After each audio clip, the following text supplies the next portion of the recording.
Ma asabaka min hasanatin famin Allah wa ma asabaka min sayyi'atin famin nafsik. An-Nisa 79. Kita sering mendengar bahwa apabila kita mendapat musibah, itu adalah ketentuan Allah. Bisa jadi musibah itu adalah ujian atau musibah.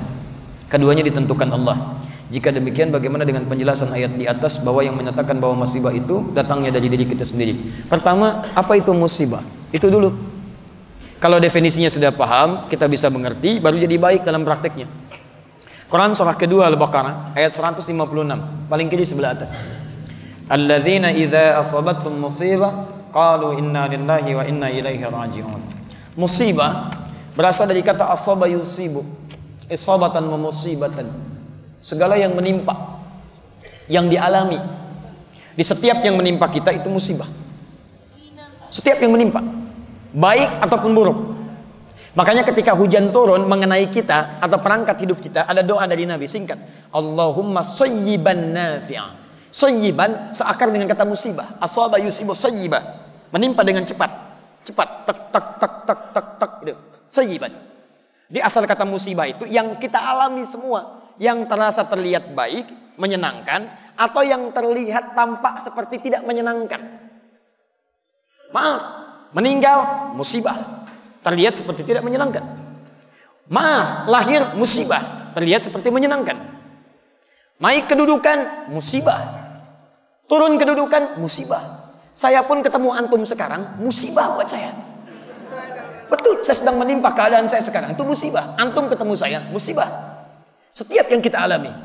Jadi kalau musibah itu terlihat baik, maka menyikapinya dengan syukur. Musibah terlihat tidak menyenangkan, maka cara menyikapinya dengan sabar. Ketentuan musibah yang pertama adalah semua yang bersumber dari Allah itu baik ketentuannya. Awas, semua yang bersumber dari Allah itu baik ketentuannya. Cuman saat kita terima, pandangan kita kadang-kadang melihatnya ada terlihat menyenangkan, ada terlihat yang tidak seperti menyenangkan. Maka rumusnya adalah ketika antum melihat sesuatu yang menyenangkan, maka muncul rumus syukur di sini. La in syakartum la azidannakum. Ketika antum melihat seperti yang tidak menyenangkan, maka di sini kemudian teman-teman sekalian sabar berlaku di sini. Bagaimana cara sabarnya? Pertama Quran surah kedua ayat 216, paling kiri sebelah atas. Kutiba alaikumul qitalu wa huwa kurhul lakum. Perangi perasaan kita. Ini ayat turun tentang jihad. Tapi bukan karena jihadnya, karena perasaan yang bergolak. Ada perasaan, duh kok sekarang ya, bagaimana kalau nggak besok aja, aduh saya nggak siap. Ada ujian, dia merasa kurang menyenangkan. Maka kata Al-Quran, perangi itu. Bersikap positive thinking dulu, yang baik-baik. Ayat ini ingin mengatakan, maaf, kalau ada yang terlihat tidak menyenangkan, ujian-ujian yang membuat antum terasa berat, jangan mengeluh. Di Quran tidak ada ayat keluhan. Tidak ada ayat keluhan. Kalau ada satu ayat untuk mengeluh, maka saya orang pertama kali yang akan mengeluh. Perhatikan, sifat musibah sekalipun tidak menyenangkan, berat bagi kita teman-teman sekalian, dia diikat dengan ayat-ayat yang lainnya. Ayat pertama, Allah tidak akan titipkan musibah itu yang terasa berat kecuali bagi orang yang sanggup untuk mendapatinya. Tidak ada ujian di luar batas kesanggupan. Quran surah kedua ayat 286. La yukallifullahu nafsan illa. Tidak ada ujian kecuali sesuai dengan batas kemampuan. Jadi kalau antum sekarang punya masalah berat luar biasa, itu artinya kenapa diujikan pada antum? Karena cuma antum yang mampu, yang lain tidak. Makanya tidak diujikan kepada saya, tapi dititipkan kepada antum. Karena cuma antum yang mampu, yang lain tidak. Kalau antum tidak mampu, mustahil Allah titipkan ujian itu pada antum. Karena cuma antum yang bisa. Jangan antum mengeluh mengatakan, ya Allah, kenapa mesti saya ya Allah? Ya Allah, why me? Kata Allah, why not? Kenapa tidak? Anda yang mampu. Jadi kalau Anda nggak mampu, mustahil dititipkan ujian kepada Anda. Jadi sudah jalani, alhamdulillah, terima dulu dengan sabar. Terima. Yang kedua teman-teman sekalian, setelah itu rumus yang kedua, setiap persoalan sesulit apapun akan bersanding dengan solusi yang semudah luar biasa. Persoalan paling sulit disebut dengan usrun, solusi termudah disebut dengan yusrun. Ketika Allah menurunkan usrun, maka disandingkan dengan yusrun. Inna ma'al usri yusra, fa inna ma'al usri yusra. Dalam setiap kesulitan ada kemudahan. Makanya ini rumus Quran, keluarkan dalam bentuk solusi psikologis. Begitu datang masalah, kalimat Quran tadi ramu dalam kalimat kita. Lihat kalimatnya, datang masalah pasti selesai. Saya pasti bisa. Saya pasti bisa, pasti selesai. Itu kalimat terjemahan yang bagus. Setiap ada kemudahan, setiap ada kesulitan, ada solusi, pasti selesai. Ini secara psikologi membuat kita lebih mudah. Jadi kalau antum sedang punya masalah, langsung hadirkan. Insya Allah saya mampu. Pasti selesai. Pasti selesai. Nggak ada persoalan yang nggak ada solusinya. Jadi ketika keyakinan itu ada, sekarang yang praktekkan orang Jepang. Orang Jepang lihat, ya maaf. Ketika mereka punya persoalan, saya pasti bisa. Kamu bisa, kamu bisa. Taklukkan benteng, benteng Takeshi. Mulai ditaklukkan. Pasti bisa, saya bisa, kamu bisa. Masya Allah. Kamu bisa, kamu bisa. Itu yang dipakai orang-orang luar yang punya teori kita. Korea ingin nyusul Jepang. Dari mulai TK, ketika mereka mulai baris, mereka mulai keluar kalimat-kalimat. Harus lebih daripada Nippon, harus lebih daripada Nihon, lebih daripada Jepang, lebih daripada Jepang. Jepang bikin Honda, mereka bikin Hyundai. Kita menyebutnya Hyundai. Lihat cek, Jepang bikin ini, Korea bikin ini. Jepang maju dalam bola, Korea maju dalam bola. Semua disusul, semua disusul. Kamu bisa, kamu bisa. Yang punya teorinya kita, yang punya praktekan orang lain. Kalau sudah seperti itu teman-teman sekalian, terima dan lihat sifat yang ketiga. Setiap persoalan ada solusi. Yang ketiga, sifat Allah ingin menjadikan setiap solusi itu mudah kita dapatkan. Quran surah yang kedua ayat 185. Yuridullahu bikumul yusra wa la yuridu bikumul usra. Dengan persoalan itu Allah inginkan hidup kita jadi lebih baik, lebih mudah dibandingkan dengan sebelumnya. Prinsip yang ketiga, maaf, ujian itu diturunkan oleh Allah kata Al-Quran untuk meningkatkan kualitas hidup kita, bukan ingin membuat hidup kita bermasalah. Sebentar ya, sebentar. Anak SD kalau ingin lulus SMP, ke SMP, ujian tidak? Berarti ujian itu untuk menguji kemampuan dia supaya masuk ke SMP. SMP kalau ingin ke SMA, ujian tidak? Ujian itu bukan ingin memberikan beban, tapi ingin meningkatkan pengetahuan supaya pengetahuannya setaraf dengan SMA. Naik SMA ke kampus, demikian seterusnya. Jadi hukum kehidupan kalau ingin meningkat kualitasnya mesti lulus ujian. Saat antum diberikan masalah oleh Allah, itu artinya antum ingin dinaikkan kelasnya supaya lebih tinggi kelas dalam kehidupannya. Makanya ketika manhaj ini hadir dalam kehidupan kita, kalau ada masalah berat, berarti antum ingin diangkat setinggi-tingginya oleh Allah Subhanahu wa taala dalam tingkat yang terbaik dalam kehidupan. Karena itulah teman-teman, bagaimana cara menyikapi ujian? Sesuai pertanyaan ini, perhatikan baik-baik. Ma asabaka min hasanatin faminallah. Pertama, antum harus sikapi ujian itu dengan hasanah. Hasanah. Misal, maaf. Antum biasa ke masjid diuji. Ujian ringan. Quran surah kedua ayat 214. Masathumul ba'sa. Tiba-tiba kasih hujan gerimis. Itu ringan. Orang Arab kalau ringan mereka katakan labas. Labas.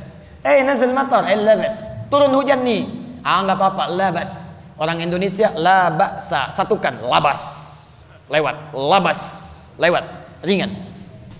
Kalau antum sudah mendapatkan yang itu, naik dorong. Hujan jadi deras. Masih berangkat enggak? Itu ujian. Kalau antum sikapi dengan yang tadi, Allah ingin naikkan kelas saya, berangkat pakai payung. Payung berangkat. Hujan lebih dahsyat lagi sampai banjir.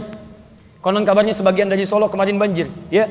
Masya Allah, Allah berikan kemudahan insya Allah. Antum punya apa-apa, bantu mereka supaya keluar dari musibah yang kemudian tampak di hadapan kita itu.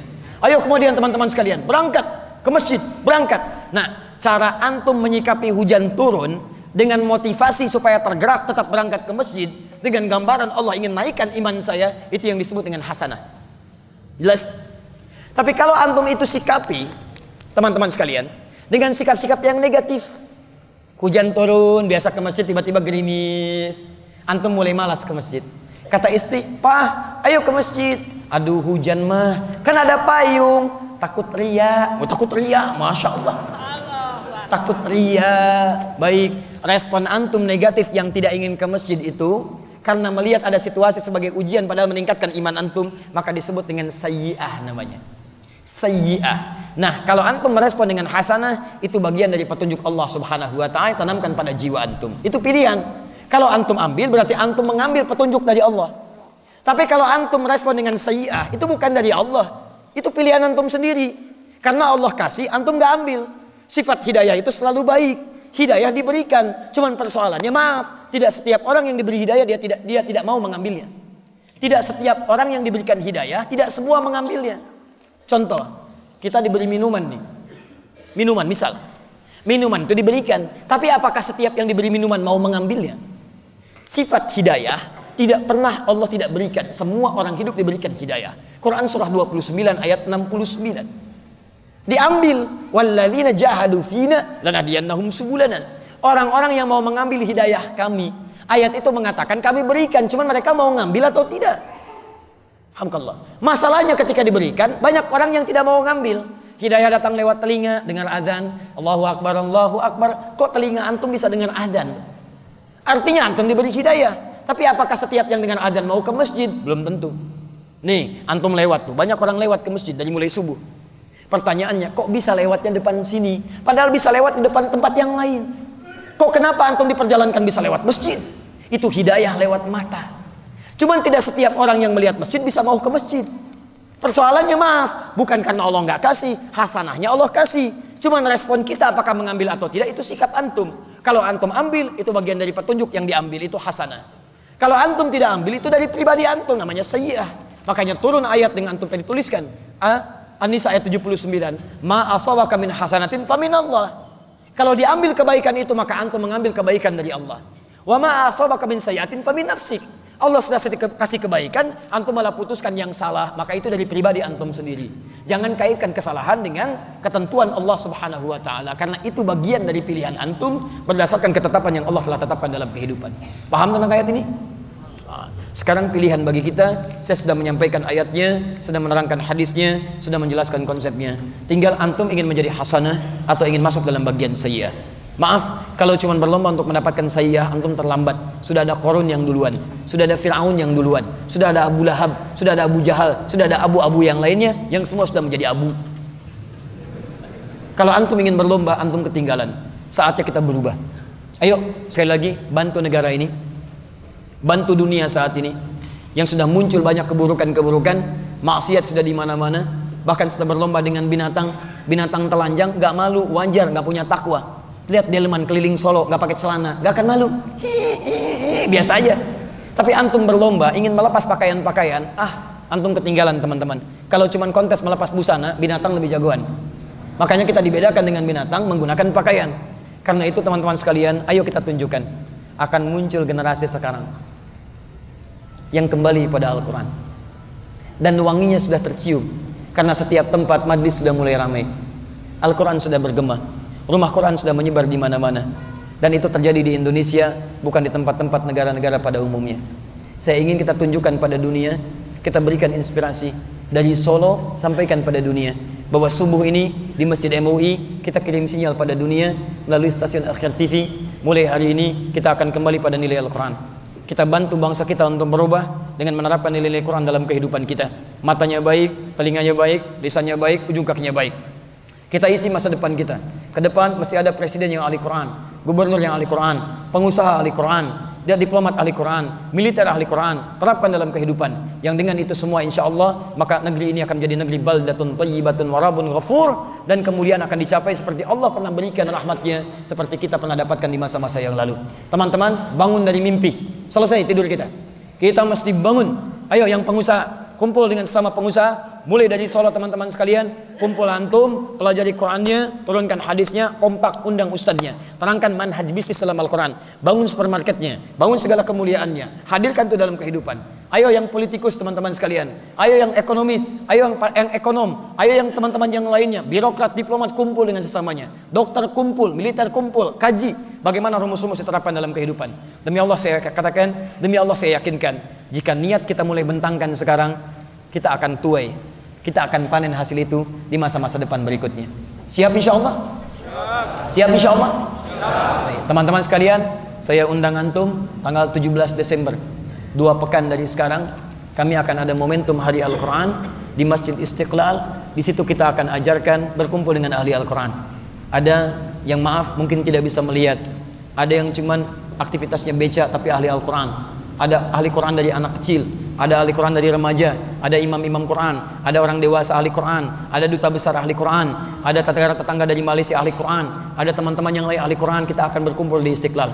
Kami undang antum, mari menjadi bagian dari sejarah. karena kita akan berikrar dari Indonesia menuju ahli Quran, menuju negeri Quran. Kita akan kirim sinyal ke dunia dan berikrar menyemarakan Quran dalam kehidupan kita. Teman-teman, takbir. Takbir. Disitulah kita akan melihat, mungkin bukan kita pelakunya, kita hanya menginisiasi. Mungkin beberapa tahun ke depan kita akan menikmati saat kita ada di alam kubur dengan panggilan ya ayat Tuhan nafsul mutmainnah. Pahala itu akan mengalir, surga itu akan dinanti. Kita berlomba, teman-teman. Yang lain sudah berjihad dengan jihad sesuai dengan kemampuannya, maka kita berjihad dengan kemampuan kita.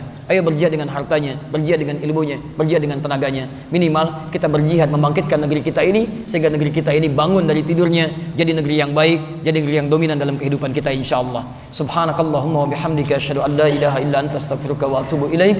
Rabbana atina fid dunya hasanah fil akhirati hasanah wa qina adzabannar. Bifadlika subhanakallahumma wa bihamdika Allahumma ighfirli Allahumma ighfir lana ya rabbal alamin. Wa akhiru da'wana alhamdulillahi rabbil alamin. Wal 'afwu minkum. Assalamu alaikum warahmatullahi wabarakatuh.